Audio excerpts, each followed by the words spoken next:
Okay guys, we're gonna talk about HIIT workouts, which you should not do in sunglasses, but I wanted to be outside because I thought it was super pretty, but I can't see anything.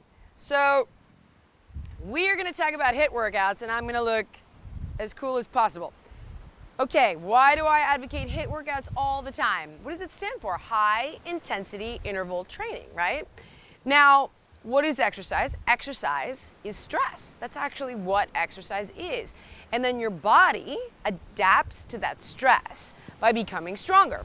So think about bone density for a second, right? How do we make our bones more dense? You'll hear doctors or experts say, lift weights, run, work out. Why? We're stressing the bone. When we stress the bone, we create these tiny little micro fissures.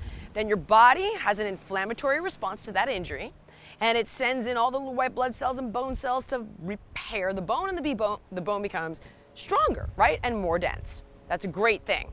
Now, if we keep working out without the recovery time, and you have all of that exercise stress, you get a stress fracture. The bone will break. So high intensity interval training does two things.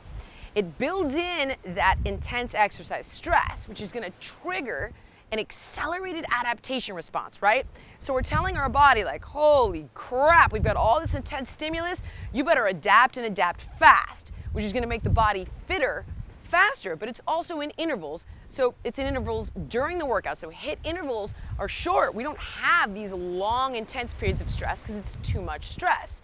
And we don't do HIIT intervals or HIIT workouts every day. We can build single HIIT intervals into resistance training circuits, which is something you see me do all the time in all the workouts I've ever created, right? It could be something like push-ups, squat press, and jump rope, or lunges, dumbbell rows, and mountain climbers. So what it's doing, right, is it's accelerating our body's need to adapt so we get fitter faster, but even more exciting is that the higher intensity you're training at, the more calories you're going to burn. Now, maybe you don't want to lose weight, and that's fine, but you still get the benefit of getting fitter faster, right? So these high intensity intervals are going to accelerate weight loss results, they're gonna boost your fat metabolism, and they're gonna burn more calories. That's why I'm constantly advocating HIIT workouts. So the only thing is that if you're gonna make your HIIT workouts longer, you wanna be a little bit more moderate with your intensity, right? So if we're doing something like Tabata protocol and you're running 10 seconds, you might be running 9 miles, 10 miles an hour.